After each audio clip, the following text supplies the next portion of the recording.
दर्शकवृन्द नमस्कार। कार्यक्रम जनसंवादको आजको श्रृङ्खलामा यहाँहरूलाई हार्दिक स्वागत छ।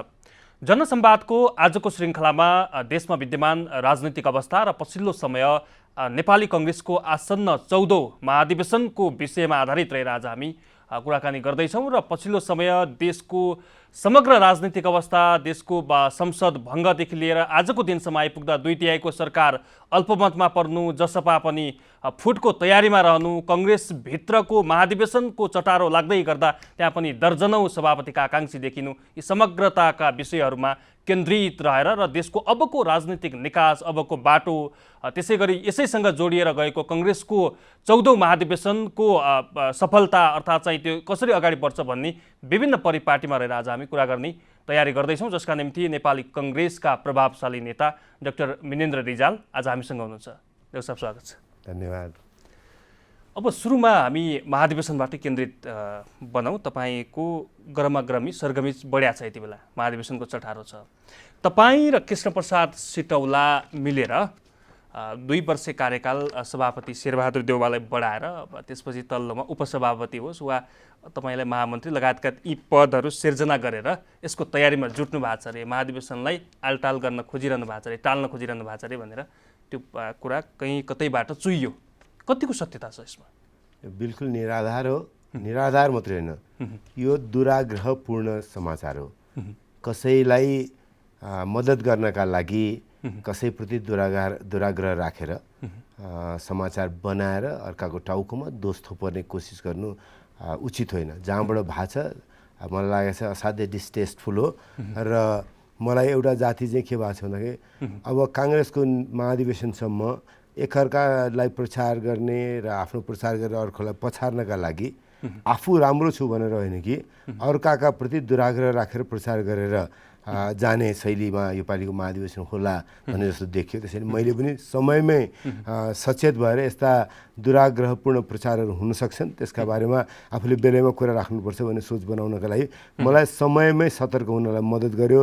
त्यस्तो काम गरे हुनाले त्यसका लागि त मैले धन्यवाद दिनु पर्यो। एक दोस्रो कुरा, यो समाचारबारे मैले भने म एउटा कुरा तपाईँसँग पनि गरेँ, अरू संसार गृह संसार माध्यमबाट पनि कांग्रेसको भविष्य कसरी निर्माण गर्ने भन्ने कुरामा मैले कांग्रेसको हाम्रो केन्द्रीय कार्य समितिको बैठकमा पनि के भने हामी जति केन्द्रीय सदस्यहरू छौँ जस्ताको तस्तै फिर्ता आउने भनेपछि प्राय सबैजना केन्द्रीय सदस्यहरू चुनाव जितेर फिर्ता आउने भन्दा बाहिर देख्दाखेरि कांग्रेसको अझ भन्नुहोस् न 85कै पनि कुरा नगर्ने भने पनि नि अथवा 85को कुरा गर्नुहोस्, यो 85 भयो हाम्रो हैन। त्यस पछाडि किनकि हामीले अरू पार्टीहरूबाट लिएर आएका मानिसहरू अहिले पार्टीमा समायोजन गरेर बनाएको मानिसहरू त्यो थप्नुहोस् त। अनि त्यस पछाडि अरू के अरे 1/3 महिला हुनुपर्छ भन्ने छ, अरू के जनजाति त्यहाँ आदिवासी विभिन्न कोटामा सङ्ख्या पुर्याउनु पर्ने हुन्छ। त्यस किसिमको हाम्रो के अरे नेपालको संविधान अनुसारको विधानमा एकदम राम्रो बनाएको छ। त्यो सबै गर्दाखेरि अनि अहिलेका 85 मान्छे जस्ता तस्तै फिर्ता हुने, अहिले अरू पार्टीबाट लिएर आएका 20-25 जना छन् भने ती पनि जस्ता तस्तै फिर्ता हुने। कांग्रेस महाधिवेशन गरेर सकेर आउँदाखेरि जस्ता तस्तै रूपको कांग्रेस आयो भने त्यो कांग्रेसको भविष्य छैन। त्यसैले कांग्रेस टाउको धेरै भयो, कांग्रेसको रुखमा माथि धेरै टाउको भारी भयो हुनाले जराले फेर्न नसक्ने भयो। त्यसैले प्रतिस्पर्धा गरेर हामी यसमध्ये कमसेकम 1/3 मानिसहरू रिटायर गऱ्यौँ भने, म चुनाव लड्ने म हारेँ भने मैले रिटायर गर्नुपर्छ, अर्कोले चुनाव हार्यो भने उसले रिटायर गर्नुपर्छ। त्यो रिटायर गर्ने बेला आएछ। कांग्रेसको टप हेभीको सट्टा प्रुनिङ गरेर रुखलाले राम्रो छरितो बनाएर नेपालको राजनीतिमा जुन किसिमको चुनौतीहरू आछन् त्यसलाई सामना गर्न सक्ने खालको कांग्रेस पार्टी बनाउनुपर्छ भन्ने मान्यता राख्ने मान्छेले अहिले भएकै मान्छेलाई सबैलाई पदमा राखेर नयाँ पद सृजना गरेर पार्टी काम गर्न नसक्ने बनाएर 2 वर्षमा यही भेन्टिलेटरमा पार्टीलाई राख्ने जुन विचार छ त्यो विचार सबभन्दा त्यसको विरोधी हो म। त्यो विचार जुन विचारको म विरोधी हुँ, पार्टीलाई भेन्टिलेटरमा राख्नु हुँदैन, पार्टीलाई छरितो बनाएर अगाडि लिएर जानुपर्छ भन्ने मान्यता राख्ने मान्छेलाई मेरो टाउकोमा भिराएर अनि दुराग्रहपूर्ण प्रचार गरा हो। त्यसैले पहिलो कुरा त मैले आफ्नो आस्थाको विषयमै भने कि कांग्रेसमा मैले अरू बेला पनि भनेको थिएँ, अलिकति लामो उयसको उत्तर तपाईँलाई मैले भन्नुपर्छ भने मैले उम्मेदवारहरू 7-8 जना हुन्छन् भन्ने कुरा गर्दाखेरि धेरै अगाडि 1.5 वर्ष अगाडिदेखि हिजो अस्ति भर्खर 1 हप्ता अगाडिसम्म पनि अर्को ठाउँमा अन्तर्वार्ता दिँदा भने कि कांग्रेसको सभापतिको निर्वाचन गर्नका लागि दोस्रो चरणमा पनि जान्छ, कसैको पनि 50% प्लस 1 भोट आएन भने 50%मा 1 भोट थप गरेर आउनुपर्छ अनि सभापति जितिन्छ। कसैले पहिलोपल्टमा जितिहाल्यो त्यति भोट आयो भने आधीभन्दा बढी काङ्ग्रेसजनको मत पाएर समर्थन पाएर सभापति निर्वाचित हुन्छ। भएन भने दोस्रो राउन्डमा निर्वाचन हुन्छ, सबैभन्दा धेरै मत ल्याउने दुईजनाको बिचमा, त्यसमा अनि बढी भोट मत ल्याएपछि चुनाव जितिन्छ भन्दाखेरि कहिले पनि काङ्ग्रेसमा झुक्केर सभापति कोही बन्दैन। अब मलाई लाग्छ निर्वाचनको पद्धतिलाई अलिकति मैले अस्ति पनि भनेको थिएँ र तपाईँ त महामन्त्रीको क्यान्डिडेट हो नि अहिले होइन, पछिल्लो समय तपाईँले त्यो घोषणा नै गरिसक्नु भएको छ। कहीँ कतै हावा नचलेर पात हल्लिन्न, यो सहमतिमा तपाईँ लाग्नु भएको छ कि भनेर धेरै समाचारहरू पनि आए, कतिपय रूपमा त भिडियो नै बनाएर सार्वजनिक गरिएको छ। यो हावा कुरा गरेर कसैले अनि हावा कुरा गर्ने अनि त्यसपछि पात हल्लियो भन्ने कुरा त यस्तै काम गर्ने मानिसले आफ्नो विश्वसनीयता गुमाउनु। त्यसैले तपाईँसँग मैले सिधा यसरी लेख्नेलाई भोलिका लागि दुराग्रह राखेर, मनमा केही पाप राखेर, कलुषित भाव राखेर, कसैलाई बदनाम गरेपछि चाहिँ के अरे कसैलाई सहयोग गर्न सकिन्छ भने कलुषित भाव राखेर लेखेको समाचार हो भनेर मैले भने। यसको मतलब पार्टी सभापति शेरबहादुर देउबा अहिलेको अवस्थामा चाहिँ उहाँ फेल हो है। मैले त्यता गइनँ, मैले फेरि यो समाचारबारेमा कुरा गर्छु। मेरो विचारलाई पहिले बुझ्नुहोस्। म 1.5-2 वर्षदेखि लगातार रूपमा भने चाहिँ काङ्ग्रेसको यही रूपमा यो अजङ्गको रुख हल्लिन नसक्ने गरी त्यही रूपमा फेरि महाधिवेशनपछि फिर्ता आउने भने हामीले नेपालमा जुन चुनौती छ त्यो चुनौतीलाई सामना गर्ने नेतृत्व गर्ने काङ्ग्रेस बनाउन सक्दैनौँ भन्ने मान्यता राख्छु। त्यो मान्यता मेरो अझ गहिरो यस कारण भएको छ। अहिले कम्युनिस्ट पार्टीभित्र जुन किसिमको छिन्न भिन्न भयो, देशको राजनीति जसरी अप्ठ्यारो पुग्यो, के अरे आफूलाई भनेको कुरा गर्न नपाउँदाखेरि प्रधानमन्त्रीले पटक के अरे प्रतिनिधि सभा विघटन गर्नु, प्रधानमन्त्रीलाई सहयोग गर्नका लागि जे प्रधानमन्त्री भन्यो त्यही राष्ट्रपतिले गर्नुभएको छ, अनि बेला बेलामा अदालतलाई धम्काउने, अरूलाई धम्काउने, यस किसिमको राजनीति भएको छ। यो मैले अरूतिर पनि भनेको छु, यो निर्वाचित सत्तावादी राजनीति नेपालमा मात्रै होइन थुप्रै देशमा छ। सजिलो बुझ्नका लागि भन्यो भने ट्रम्पवादी राजनीतिको एउटा के भन्दाखेरि हाम्रो सिम्बल बन्नुभएको छ ओली भन। त्यसलाई पनि त्यो चुनौतीलाई सामना गर्नका लागि, देशको संविधानलाई ठिक बाटोमा लिएर जानका लागि, सङ्घीय लोकतान्त्रिक गणतन्त्रलाई संस्थागत गर्ने, समावेशी राजनीतिलाई संस्थागत गर्नका लागि काङ्ग्रेस अब बिचमा छ। अहिले हेर्नु भने पनि अपोजिसनको विपक्षको राजनीतिमा संरचनागत रूपमा हाम्रो सभापति हिजो गेजाप्रसाद कोइराला बिचमा भएर प्रचण्ड माधव नेपालजीहरूलाई लिएर हिँड्दाखेरि मान्छेलाई कारण गेजाप्रसाद कोइराला अग्लो नेता भएको हुनाले काङ्ग्रेसले गर्न सकेको छ भने अग्लो नेता त्यो हाइटको पनि चाहिएन। शेरबहादुर देउबा नै हुँदा पनि माझमा बसेर सबैलाई लिएर हिँड्ने खालको काङ्ग्रेसको संरचनागत तागत छ। त्यो संरचनागत तागत भएको काङ्ग्रेसले नयाँ के अरे वसन्तमा नयाँ पालुवा फेर्न सक्ने खालको काङ्ग्रेस बनेर आउनुपर्छ, अनि मात्रै नेतृत्व गर्न सक्छ भन्ने मान्यता राख्ने मान्छे भएको हुनाले म धेरैले निर्वाचनमा भाग लिउँ। अनि तपाईँलाई अर्को एउटा कुरा हुन्छ, तपाईँले मलाई बिचमा के भने महामन्त्री उपसभापति पदको निर्वाचनको बारे कुरा एउटा मलाई अहिले आएर चाहिँ के छ त कि विधान बदल्नु त पर्दैन, तर निर्वाचन प्रणालीमा सुधार के गर्न सकिन्छ। जस्तो 5-7 जना सभापतिका उम्मेदवार भयो भने खराब भएन, दोस्रो राउन्ड हुन्छ 50% +1 भोट ल्याउनु पर्ने हुन्छ।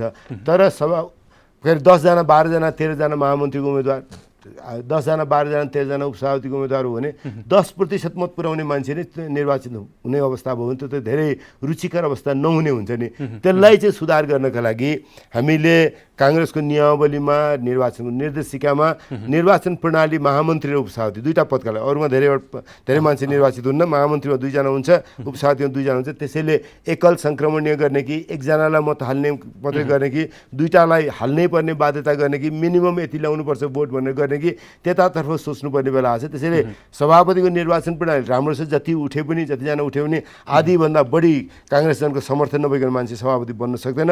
महामन्त्री र उपसभापति चाहिँ थोरै मतबाट पनि बन्ला कि भन्ने अलिकति चिन्ता मलाई पनि लागेको छ। त्यसैले त्यतातर्फ चाहिँ त्यस्तो नहोस्, महामन्त्री र उपसभापति पनि धेरै काङ्ग्रेसजनले विश्वास गरेको, सभापति जस्तै निर्वाचन प्रणाली त होइन तर झन्डै किन धेरै मान्छेले विश्वास गरेर मानिसहरू हुन् भन्ने खालको देखिन सक्ने खालको प्रणालीगत सुधार गर्नुपर्छ भन्ने मान्यता राख्छु म। जस्तो अर्को कुरा नि अहिले चाहिँ नेपाली राजनीतिमा जुनसुकै पार्टी हुन्, दोस्रो पुस्ताले लिडरसिप लिनुपर्छ, दोस्रो पुस्ता अब उदाउनुपर्छ, 70 आसपास र 70 कटेकाहरूलाई सम्मानजनक उहाँहरूको विदाय हुनुपर्छ भनेर जसरी आवाज उठिरहँदाखेरि तपाईँकै पार्टी सभापति शेरबहादुर देउबा जुन 70 फेरि हुनुहुन्छ, उहाँ अझै पनि सभापति लड्नका निम्ति उहाँले घोषणा गरिसक्नु भएको छ होइन।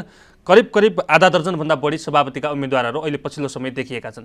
यसले पक्कै पनि पार्टीलाई त राम्रो गर्दैन, यो ध्रुवीकरणको सङ्केत हो कतै। अनि यो हेर्नुहोस् किनकि बकसमा नेतृत्व पाइँदैन, बकसमा नेतृत्व पाइँदैन। मलाई पनि शेरबहादुर देउवाहरूको बेला पुग्यो भन्ने लाग्छ।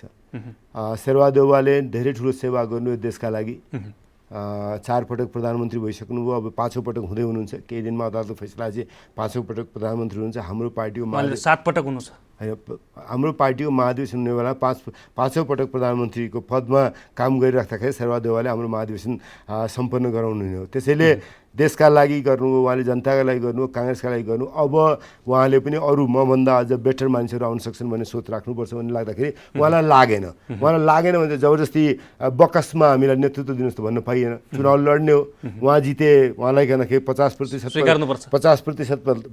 प्लस 1ले स्वीकार गरे, उहाँ सभापति बन्नुहुन्छ। एकदम 40 वर्षको एउटा ठिटोलाई 40 वर्ष पनि नपुगेको 36 वर्षको के अरे युवा तरुण कसैलाई पार्टीमा पत्याएर 50% प्लस 1 भोट दियो भने त्यही भाइ अथवा बहिनी काङ्ग्रेसको नेता बन्नुहुन्छ। अथवा हाम्रो उमेरसम्मको न हामी 40तिरको न 80तिरको, हामी बिचमा 60को भेगमा भएका पनि 3-4 जना जस्तो भन्नुहोस् न।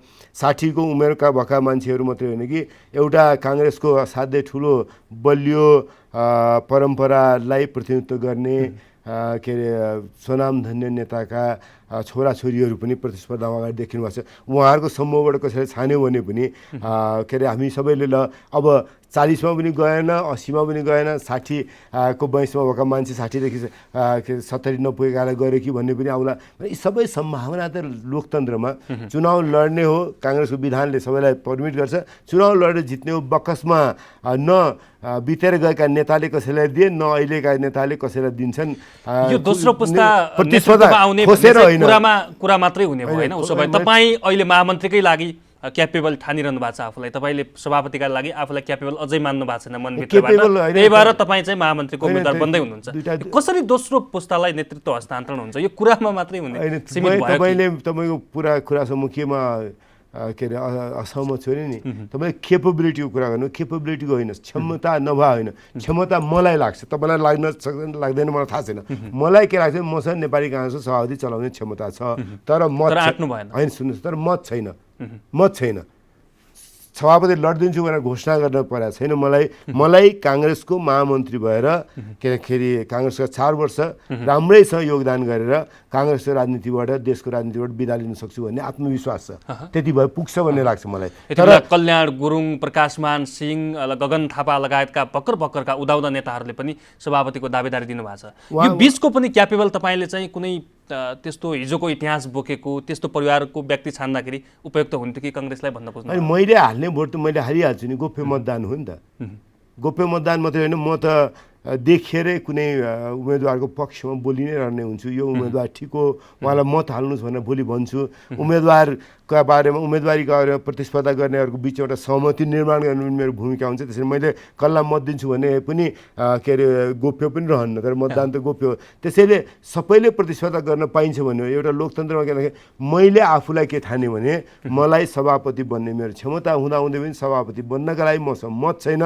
त्यसैले काङ्ग्रेसमा मैले सेवा गर्नलाई, देशलाई सेवा गर्नका लागि मेरा लागि महामन्त्रीमा साथीहरूले पत्याउनुहुन्छ, महामन्त्री बन्ने, एक टर्म काम गर्ने, त्यसपछि सभापतिको आकांक्षा नबन्ने, त्यसपछि नबन्ने घोषणा गर्नुभयो आजको दिन। एकदम आज मात्रै होइन, तपाईँ सभापति नबन्ने अब पार्टीको? आज मात्रै होइन, मैले पटक भनेको छु तपाईँले सभापति बन्ने नबन्ने भने त्यसरी जवाब दिनु। मैले जवाब कसरी दिन्छु भने मेरा लागि अब मैले एक ठाउँमा होइन पटक यो पार्टीको आउने महाधिवेशन अन्तिम पार्टीको निर्वाचन हो मेरा लागि। देशको निर्वाचन एकपल्ट, पार्टीको निर्वाचन एकपल्ट, त्यति हो। त्यसपछि तपाईँ राजनीतिबाट सन्यास लिनुहुन्छ, अभिभावक भएर बस्नुहुन्छ? अभिभावक पनि अरूले गर्छ, म के को अभिभावक हुनु? म आफ्नो जीवन बिताउँछु, नातिसँग बस्छु, नातिनासँग बस्छु, घर परिवारसँग बस्छु, लेख्छु, पढ्छु। होइन म जस्तै अभिभावक किन चाहिन्छ? सधैँ मै त्यहाँ चाहिन्छ भन्ने छ। मभन्दा राम्रो मान्छे, मभन्दा राम्रो भाइ बहिनीले नेतृत्व गर्ने सक्ने काङ्ग्रेस बनाएर मैले बिदा लिने हो। त्यो भनेको मेरा लागि समय। मैले पनि म एउटा व्यक्ति हुँ, मेरो जीवन त एउटा सीमित छैन त। काङ्ग्रेसको जीवन जस्तो त होइन नि मेरो। काङ्ग्रेसको त लामो जीवन छ होइन।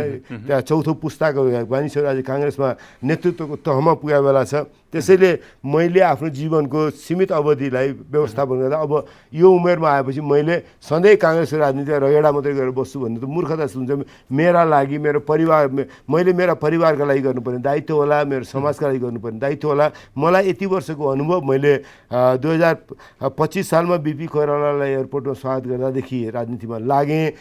33 सालमा पहिलोपटक जेल परेँ, त्यो बेलादेखि लागेँ। यो त्यो बिचमा के भन्दाखेरि अमेरिकामा 9 वर्ष बसेँ, त्यहाँ बस्दा पनि काङ्ग्रेसको राजनीति र त्यहाँको पढाउने काम गरेँ। यी सबै अनुभवहरूलाई एक ठाउँमा राखेर मैले लेख्ने पढ्ने लेखेँ भने पछिसम्मका मानिसहरूलाई उत्तिकै महत्त्वपूर्ण योगदान गर्न सक्छु भन्ने मलाई आत्मविश्वास छ। मैले आउने के अरे एक टर्म साथीहरूले महामन्त्री जिताउनुहुन्छ भने विश्वास छ, जिताउनु भने 4 वर्ष गर्ने सेवा छ। त्यो बाहेक मलाई त्योभन्दा कम महत्त्वपूर्ण नहुने काम गर्न सक्छु भन्ने मलाई लाग्छ। तपाईँ एकपटक अब प्रतिनिधि सभाको निर्वाचन लड्नुहुन्छ प्रत्यक्ष रूपमा, एकपटक चाहिँ यो महामन्त्री, त्यसपछि तपाईँ चाहिँ राजनीतिबाट पछाडि बस्नुहुन्छ। राजनीतितिर मैले सल्लाहकार हुन्न, सल्लाह किन चाहियो? गर्ने मान्छे आउँछ नि त। अब सधैँ कहाँ सल्लाहकार के नेरेटिभ म यो भाष्य तपाईँ स्वतन्त्र जीवन बिताउनुहुन्छ? म स्वतन्त्र जीवन बिताउँछु। कसैलाई लाग्यो यो मिनेन्द्र बसिरहेको छ यसका गएर कुरा गरौँ भन्ने लाग्यो भने होइन नभए म सल्लाह दिन्छु, आउनुहोस् तपाईँ त काङ्ग्रेस सभापति हुनुभएछ, त्यसको प्रधानमन्त्री आइहाल्नुहोस् मलाई सल्लाह लिन भन्ने खालको त्यस्तो आत्मश्लाघा पनि छैन, त्यस्तो मूर्खता पनि गर्दैन मैले। तर मैले योगदान चाहिँ काङ्ग्रेसको क्रियाशील राजनीतिक जीवन, देशको क्रियाशील राजनीतिक जीवन पछाडि पनि अर्को 5-7 वर्ष राजनीति, दर्शन, नेपालको इतिहासका विषयमा मननयोग्य पुस्तकहरू लेखेर मात्रै अनि त्यसलाई कम्प्लिटली रिटायर्ड जीवन बिताउला भन्ने लागेको छ। महाधिवेशन भदौ 16 देखि 19 सम्मका लागि तय भएको छ। यतापट्टि संसदको हालत यहाँ जाहेर हुनुहुन्छ, 28 गते मात्रै सर्वोच्चले फैसला सुनाउने तयारी गरेका छ। यो फैसला लम्ब्याइनु, त्यसपछि यतापट्टि निर्वाचन आयोगले चाहिँ निर्वाचनको मिति नै घोषणा गरेर कार्यतालिकै सार्वजनिक गर्नु, यसको तारतम्य कता कता नमिल्या जस्तो। निर्वाचन भयो भने त तपाईँहरूको महाधिवेशनलाई पनि त त्यसले असर पार्ला, भोलि अप्ठ्यारो गाह्रो होला। यो प्रक्रियालाई चाहिँ कसरी लिनु भएको छ? निश्चित समयमा काङ्ग्रेसको महाधिवेशन हुन्छ वा चाहिँ देशको कुनै राजनीतिले चाहिँ त्यसलाई असर पार्छ? तपाईँ पहिलो पार्टको कुरामा मेरो असहमति प्रकट हुन्छ। लम्बाइनु भन्नु हो तपाईँले, त्यसै आग्रहपूर्ण भनाइ भयो। लम्बाइनु होइन, सर्वोच्च अदालतले निर्णय गरेर यति दिन बहस सुनेपछि आफूले डेलिभरेसन गरेर सरसल्लाह गरेर न्यायाधीशले एउटा निर्णयमा पुग्नका लागि अनि त्यो निर्णयलाई लेखेर लिपिबद्ध गरेर सुनाउनका लागि 28 भन्दा अगाडिको मिति उहाँहरूले उचित ठान्नु भएन। समय त्यति चाहिन्छ भने ठान्नु हो, त्यो निर्णय गर्नु। त्यो निर्णयलाई मैले सम्मान गर्छु। त्यो निर्णयलाई मैले मात्रै होइन, यो मुद्दाको पक्षले पनि विपक्षले पनि दुवैतर्फका मूल मान्छेहरूले यसबारेमा कहीँ बदनियतको कुरा गर्नुभएको छैन। त्यसैले लम्ब्याइनु भन्ने तपाईँको शब्द चाहिँ मैले कहँदाखेरि त्यसप्रति मैले कहँदाखेरि तपाईँ निश्चिन्त हुनुहुन्छ संसद पुनर्स्थापना हुन्छ भनेर? मैले यो शब्दलाई चाहिँ दुईटा पार्ट मैले लम्ब्याइनु भन्दाखेरि त कसैले कहँदाखेरि अनायासै लम्ब्याएको छ, बिना काम लम्ब्याएको छ, कामै थिएन, समय चाहिएको थिएन, त्यसै सुतेर बसिराख्न अल्म ल्याउनका लागि लम्ब्यायो भने जस्तो अर्थ लाग्छ नि त। त्यसैले मैले तपाईँको अगाडि बसेर हो लम्ब्याइयो भन्नु त उचित। यसभन्दा अगाडिको जसरी फैसला छिटो छरितो आयो कसैले अपेक्षा पनि गरेका थिएनन्, त्यसै दिनको फैसला हेर्दाखेरि चाहिँ यसलाई कुनै एउटा नजिर स्थापना गर्नका निम्ति उहाँहरूले त्यो समय माग्नु भएको हो कि भन्ने पनि। खेम बमजी छरितो भन्नु कि छरितो ओलीजीलाई छरितो लागेन, ओलीजीलाई भद्दा लाग्यो, त्यसपछि फेरि भत्काउनु भयो उहाँले होइन। त्यसैले धेरै आग्रहको भन्दा अब आउने फैसला चाहिँ नजिर सहितकै फैसला आउँछ, उहाँहरूले डिफाइन गरेर परिभाषित गरेर अब यो कारणले संसद विघटन गर्न पाइँदैन भन्ने एङ्गलले चाहिँ अदालतले बहस गरेर फैसला सुनाउँछ भन्ने हो। मैले अदालतले के अघिल्लोले नजिर बसाएन, खास फेरि संसद पुनर्स्थापना भङ्ग गर्नु केही अब भनौँ के अब अदालतले के फैसला गर्छ भन्ने कुरा त मैले भन्ने होइन नि त होइन। मैले यति भन्न सक्छु कि म जस्तो मानिस जसले सामान्य रूपमा कानुन बुझाछ, म जस्तो मानिस जसले यो महल 76 महल जुन छ त्यो मस्यौदा गर्ने उपसमितिमा थियो, त्यो म जस्तो मानिस जो मस्यौदा समितिको कार्यदलमा थियो, म जस्तो मानिस जो मस्यौदा समितिमा थियो भने तिनै तहमा यसलाई ड्राफ्ट गर्ने, यसको बारेमा छलफल गर्ने किन यो प्रावधान लेख्यो 76/5 लेख्दा किन लेख्यो, मैले 76/5 चाहिँदैन भन्दाखेरि त्यतिखेरका एमालेका नेताहरू त्यो समितिमा हुने र माओवादीका नेताहरूले किन चाहिन्छ भन्नु, त्यो तर्क किन गर्नु भनेर सचेत मनले हामीले लेखेको 76/5 को व्याख्या मलाई थाहा छ। अब मैले अदालत नेपालको अदालत बुझ्दाखेरि आजसम्म मलाई सम्मान पनि छ नेपालको अदालतलाई, र आजसम्म मैले बुझा जति पनि अदालतले बुझ्दैन भनेर कसैले भन्यो भने म ओलीवाद बनाउनु खोज्नु भएको छ भने त्यो बाटो होइन। मैले जाना छैन, त्यो मैले मात्रै जाना छु, तिमीहरू कसैले पनि जान्छ। सत्य मैले देखिसकेँ, मेरो जिम्मा सत्य, अरू बाँकी सबै कुरा सुन भने जस्तो खालको चाहिँ बाटोमा हिँड्नु हुँदैन।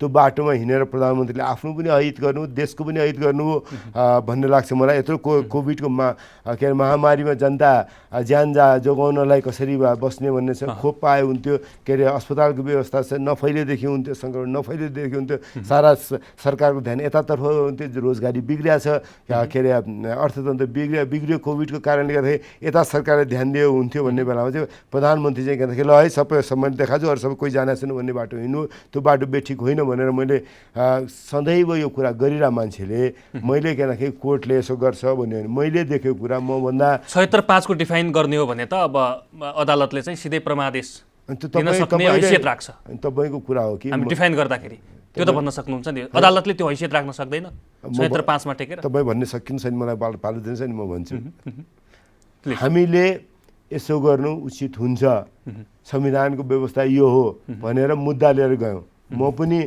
त्यो मुद्दाको एउटा पक्ष हुँ नि।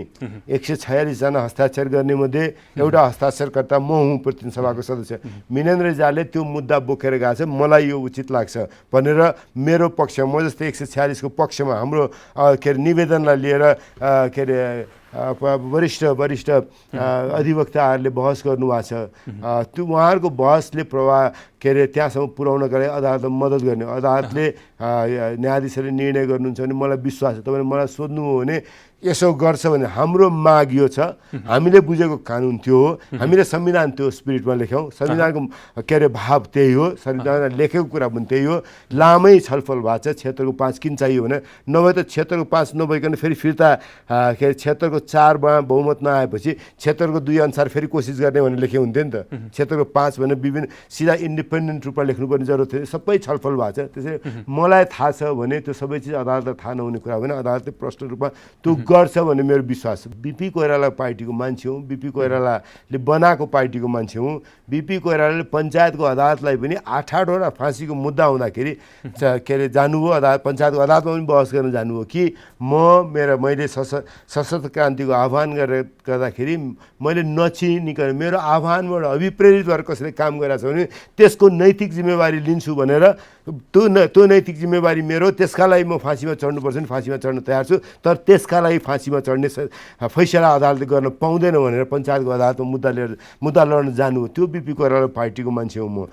शेरबहादुर देउवा अहिलेको हाम्रो सभापति र प्रकाशमान सिंह उहाँहरू दुईजना ज्ञानेन्द्रले असंवैधानिक रूपमा शाही आयोग खडा गरेर उहाँहरूलाई थुन्दाखेरि त्यही अदालतमा गएर अदालतले न्याय गरेर शाही आयोग असंवैधानिक हो भने। त्यसैले हामीले पञ्चायतको समयमा पनि हामी विद्यार्थी आन्दोलनमा थुनिँदाखेरि बन्दी प्रत्यक्षीकरणको मुद्दा यज्ञमूर्ति बन्जाडे पछि महान्यायाधिवक्ता पनि बन्नु, यज्ञमूर्ति बन्जाडे लगायतको थुप्रै मुद्दाहरू त्यो नजिर बसाउने मुद्दाहरू अदालतले गरेको छ। त्यसै अदालतले सकेसम्म जहिले पनि संविधानको पक्षमा, लोकतन्त्रको पक्षमा, मानव अधिकारको पक्षमा, नागरिक हकको पक्षमा, मौलिक हकको रक्षाको पक्षमा निर्णय गरेको छ। अप्ठ्यारो बेलामा के अरे निरङ्कुश शासनको बेलामा, पञ्चायतको निर्दलीय पञ्चायतको बेलामा पनि आजको सङ्घीय लोकतान्त्रिक गणतन्त्रको के अरे न्यायालयले व्यवहारवादमा पनि यो संस्थाको लामो इतिहास छ होइन।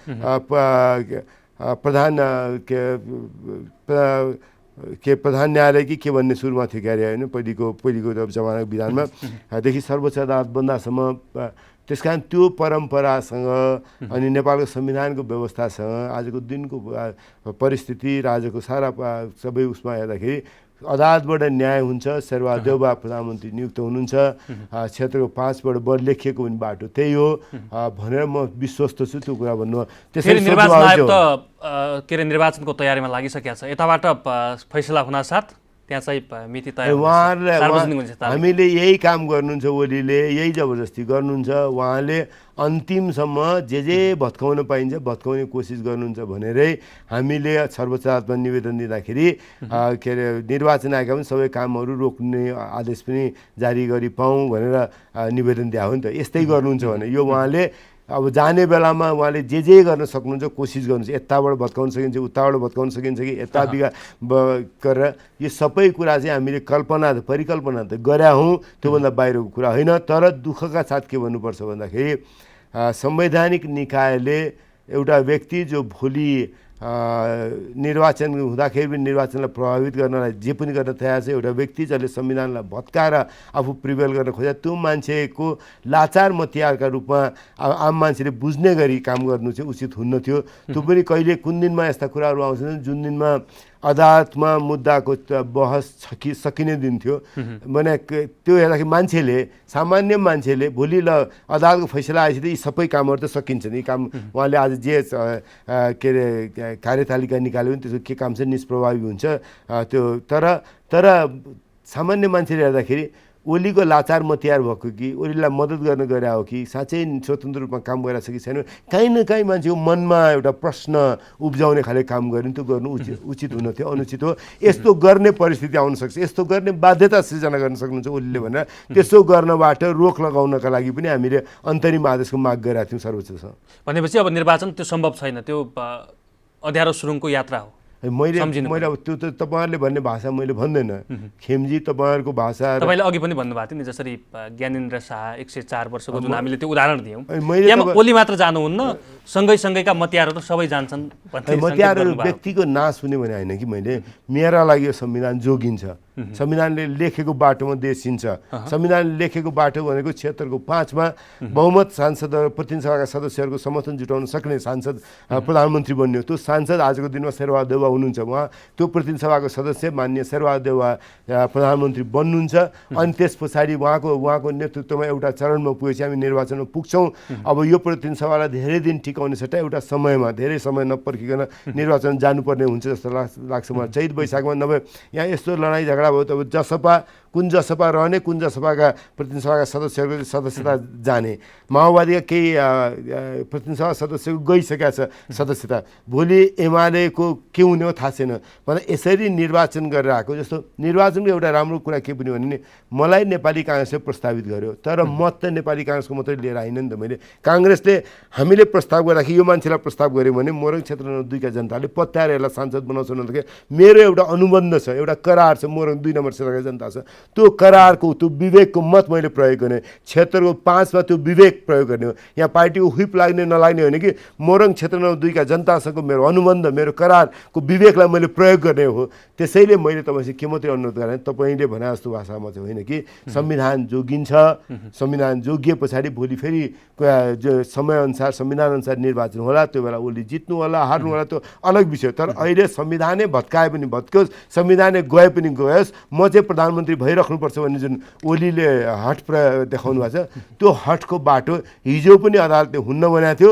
अब फेरि ओलीले त्यही हट प्रदर्शन गर्नुभएको छ त्यसो गर्न पाउनुहुन्न। संविधान भत्काएर तपाईँ चाहिँ सत्तामा बस्ने कुरा चाहिँ संविधान भत्के सत्तामा बस्न पाउनुपर्छ भने तपाईँको भनाइ ठिक छैन भनेर अदालतले निर्णय गर्छ भन्ने मेरो विश्वास छ भनेर भने हो मैले। कहीँ कतिबाट चाहिँ जस्तो ओली क्याम्पबाट एमालेमा पनि हिन्दू राज्यको चाहिँ केही मागहरू त्यो बाछिटाहरू फालिया छन्। कङ्ग्रेसभित्रबाट पनि केही नेताहरूले हिन्दू राज्य हुनपर्छ भनेर मागहरू उठाउँछन्। यो अब कङ्ग्रेस पनि हिन्दू राज्यको पक्षमा वकालत गर्दै हिँड्या हो। मैले त बनाउँछ हामी सङ्घीय लोकतान्त्रिक गणतन्त्रको पक्षमा छौँ समावेशी राजनीतिको पक्षमा छ। हाम्रो पार्टीको महाधिवेशनले हाम्रो पार्टीको पछिल्लो महासमितिको बैठकले गरेका निर्णयहरू सबैको अगाडि छ हैन। त्यसैले काङ्ग्रेस त्योभन्दा अर्को बाटोमा छैन। काङ्ग्रेसमा त्योभन्दा अर्को बाटो लिनका लागि महाधिवेशन अथवा महासमितिले निर्णय गर्नु छ। व्यक्तिगत विचार काङ्ग्रेसमा व्यक्तिगत विचारहरूमा के विभिन्न सेडहरू छन्। सेडहरू भन्नुहुन्छ भने असाध्यै जस्तो इभन भन्नुहोस् न धर्मनिरपेक्षतामा पनि दुईवटा खाले हुन्छ। एउटा के अरे फिलोसफिकल सेक्युलरिजम छ एउटा पोलिटिकल सेक्युलरिजम। पोलिटिकल सेक्युलरिजम भनेको अमेरिकाको ट्रेडिसन त्यहाँ चाहिँ धर्मलाई निषेध गर्ने होइन कि मेरो धर्म मान्ने अधिकारलाई सुरक्षा गर्ने। अमेरिका किन धर्मनिरपेक्ष राज्य भयो भन्दाखेरि राज्यले मेरो पूजा कोठामा आएर यो भगवान्लाई चाहिँ पूजा गर्न पाए यो चर्चमा चाहिँ जानु पाउँछ यो चर्चमा जानु पाउँदैछ भन्ने राज्यलाई अधिकार छ। मेरो भगवान्सँगको सम्बन्ध म र भगवान् बिचको सम्बन्धमा राज्य पस्न पाउँदैन भन्ने मान्यताबाट हो।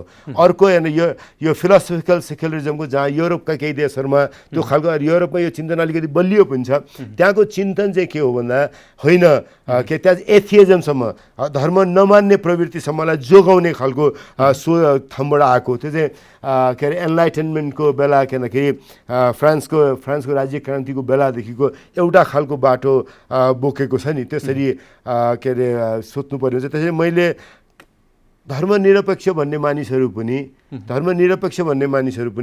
पोलिटिकल के अरे सेक्युलरिजमको बाटो पनि हुनसक्छ, अमेरिका जस्तो ट्रेडिसन, अथवा फ्रान्समा भन्नुहोस् न, फ्रान्समा बुर्खा लाउनु पाउँदैन भनेर अदालतले निर्णय गर्न सक्छ, त गर्यो पनि। तर अमेरिकामा त्यो निर्णय गर्न पर्दैन, मेरो बुर्खा लगाउने अधिकार, मेरो किप्पा लगाउने अधिकार, मेरो सबाथ मान्ने अधिकार, मेरो धर्म मान्ने अधिकार खोज्नु पाउँदैन राज्यले भन्दाखेरि राज्यले खोज्छन्। यो दुईवटा ट्रेडिसन छ। अब धर्मकै बारेमा पनि के अरे धर्म सापेक्ष नहुने मान्छेले पनि के भन्छ भन्दाखेरि कतिपय मानिस चाहिँ धर्मनिरपेक्ष राज्य भन्नुपर्छ कि अथवा धार्मिक स्वतन्त्रता भन्ने बारेमा पनि बहस छ होइन। त्यसैले यो हिन्दू राज्य बनाउने के गर्ने भने अझै यो छोरको हो, यी छोरमा पनि जहाँ राज्यले धर्ममा प्रवेश गर्नु हुँदैन, धर्म भनेको व्यक्तिको, परिवारको र भगवानको बिचको कुरा हो, यसमा अरू कोही पस्नु पाउँदैन भन्ने मान्यता राख्नेलाई पनि मेरो पूजा कोठामा राज्य आउनु पाउँदैन भन्ने मान्यता राख्छु। म हिन्दू धर्मावलम्बी, म गौरव साथ भन्छु कि मेरो भगवानप्रतिको आस्था अत्यन्त गहिरो छ। तर मैले त्यो आस्था मान्दाखेरि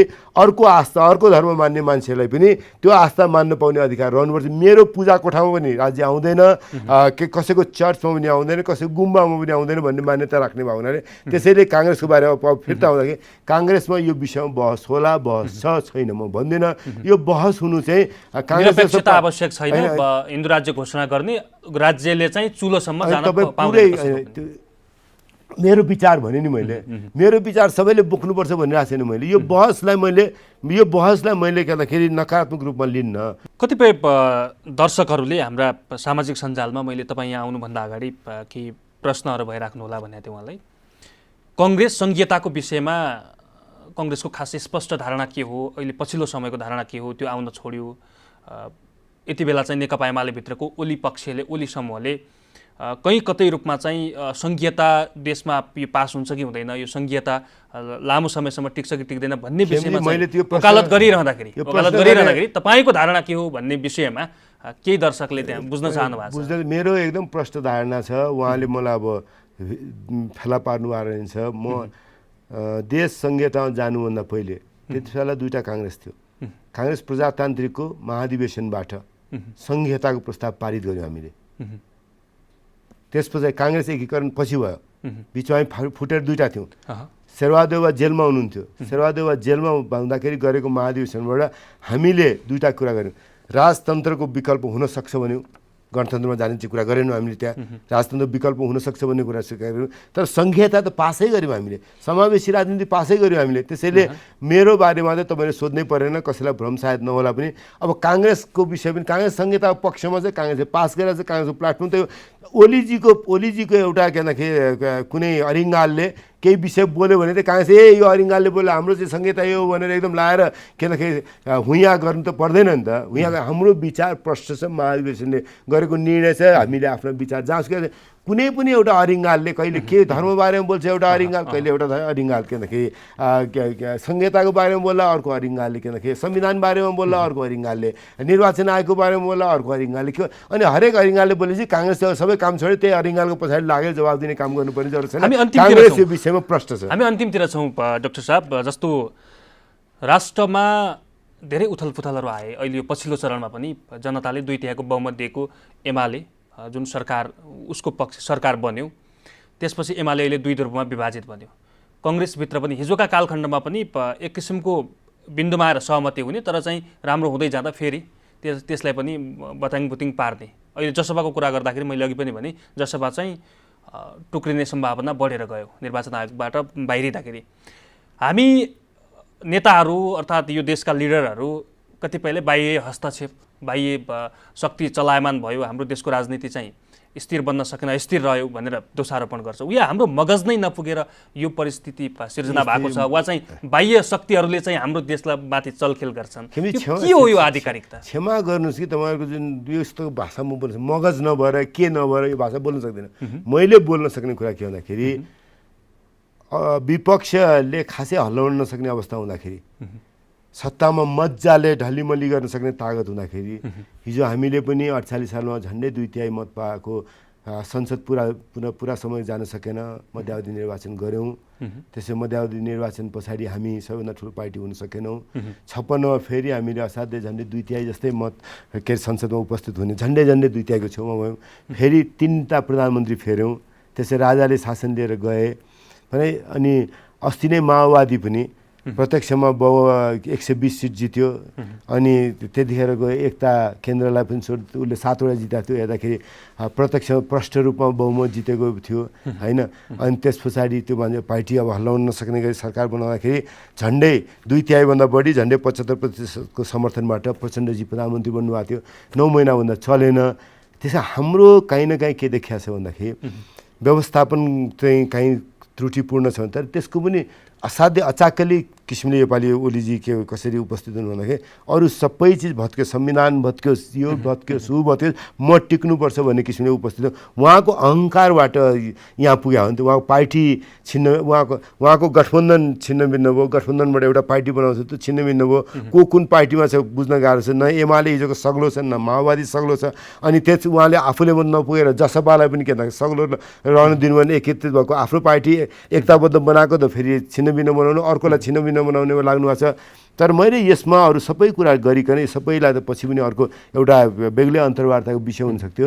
मैले यति मात्रै भन्छु कि लोकतन्त्रमा एउटा कुरा हामी सबैभन्दा ध्यान दिनुपर्ने कुरा होइन, लोकतन्त्रमा व्यवस्थापनका लागि, लोकतन्त्रको व्यवस्थापन, पार्टीको व्यवस्थापन, सरकारको व्यवस्थापनका लागि कलेक्टिभ र कम्पिटेटिभ दुइटै हुनुपर्छ। तपाईँ हामी के सत्तामा बसेका पार्टीहरू अथवा पार्टीको नेतृत्वमा बसेका मानिसहरू आपसमा एकअर्कालाई जोडेर सामूहिकतामा विश्वास पनि गर्नुपर्छ। हामी सामूहिक रूपमा उपस्थित छौँ, सामूहिकतालाई अस्वीकार गर्नु हुँदैन। तर सामूहिकताभित्र प्रतिस्पर्धा पनि हुन्छ। जस्तो मेरो पार्टीमा आज हामीहरू जो छौँ नि त भन्नुहोस् न, हामीहरू बिचको सामूहिकता, काङ्ग्रेसको सामूहिकता पनि छ। तर महाधिवेशन जाँदैछ प्रतिस्पर्धा पनि हुन्छ।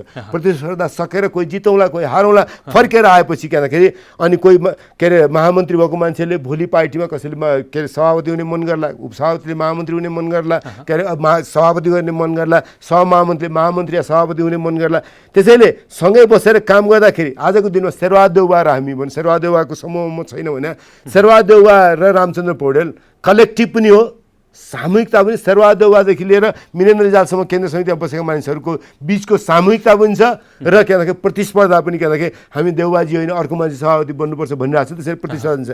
त्यसैले लोकतन्त्रलाई जोगाउनका लागि हामीले जति यो चरित्रलाई, म व्यवस्थापनको विद्यार्थी पनि भएको हुनाले मैले के भन्दाखेरि के अरे PhD गरेकै व्यापार प्रशासनमा हो होइन, बिजनेस एडमिनिस्ट्रेसनमा भएको हुनाले, म्यानेजमेन्टमा भएको हुनाले मलाई मेरो मनले के लाग्छ भन्दाखेरि यो सामूहिकता र त्यसभित्रको प्रतिस्पर्धा निरन्तर प्रतिस्पर्धा हुन्छ। भोलिका दिनका लागि अझ राम्रो काम गरौँ, जनतालाई अझ बढी मैले गरौँ। तपाईँहरू म दुवैजना एकै ठाउँमा छौँ, पार्टीमा काम गरिरहेको छु भने के अरे खेमजीभन्दा मैले राम्रोसँग काम गर्न सक्छु पार्टीमा, अथवा अर्को साथीभन्दा राम्रोसँग काम, त्यो प्रतिस्पर्धा हुन्छ। तर हामी दुवैजनाले मिलेर, तपाईँहरू म एउटै पार्टीमा भएको दुवैजना मिलेर जनताको प्रति गर्नु पऱ्यो। हामी काङ्ग्रेसका भन्नुहोस् न 63 सांसद 61 सांसद जो अहिले त्यहाँ प्रतिनिधिसँग छौँ, त्यसपछि उता राष्ट्र छौँ। हाम्रो सामूहिकता पनि छ जनताका प्रति गर्ने, काङ्ग्रेसको रूपमा, काङ्ग्रेसको सांसदका रूपमा गर्ने काम। तर सँगसँगै के भन्दाखेरि हाम्रा बिचमा पनि मैले चाहिँ अझ बढी राम्रोसँग काम गर्न सकौँ भन्ने प्रतिस्पर्धा हुन्छ। त्यसैले सामूहिकता र प्रतिस्पर्धालाई जोगाएर राख्न नसक्दाखेरि हामीले यो अप्ठ्यारोहरू बिहोऱ्यौँ पटक पटक। अबका दिनमा सामूहिकता र प्रतिस्पर्धालाई मूलमा राख्यौँ भने पार्टीहरू अझै ठिक काममा गर्न सक्छन् भन्ने मलाई लाग्छ। हस्, यहाँको महत्त्वपूर्ण समयका लागि धन्यवाद। मलाई आमन्त्रण गर्नुभएको भने तपाईँलाई हार्दिक आभार व्यक्त गर्दछु। आफ्नो केही कुरा राख्ने अवसर दिनुभयो, त्यसका लागि पनि। दर्शकवृन्द, कार्यक्रम जनसंवादको आजको श्रृङ्खलामा पछिल्लो समय नेपाली कङ्ग्रेसको आसन्न 14औं महाधिवेशन र देशको पछिल्लो समसामयिक राजनैतिक अवस्थाबारे कुराकानी गऱ्यौँ। आजका लागि जनसंवादको समय सकिएको छ। खेमबम बिदा हुन्छु। नमस्कार।